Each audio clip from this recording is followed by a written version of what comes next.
Since donor supply is limited, especially in young patients, proper scalp assessment and careful planning are important to reach the beneficial aesthetic result as in this patient.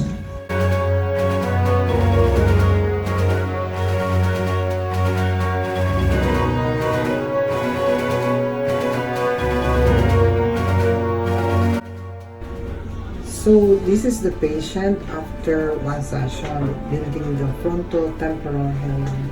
You can see even if I part her hair, you hardly see the scalp. So, and then he's here to he wants a lowering of the hairline, and that can still be done because checking on his donor. We haven't done follicular unit extraction, so we can still get around 1,000 grafts from the donor area to lower the hairline.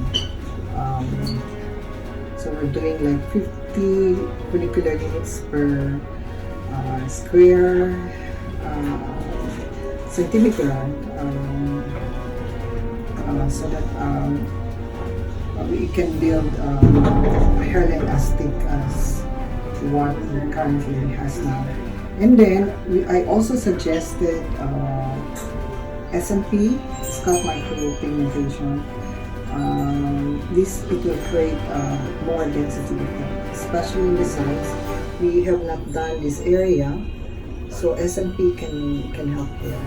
So it will SMP or scalp micropigmentation be combined with hair transplantation for more density effect. Ulitin ko na pa. Yan.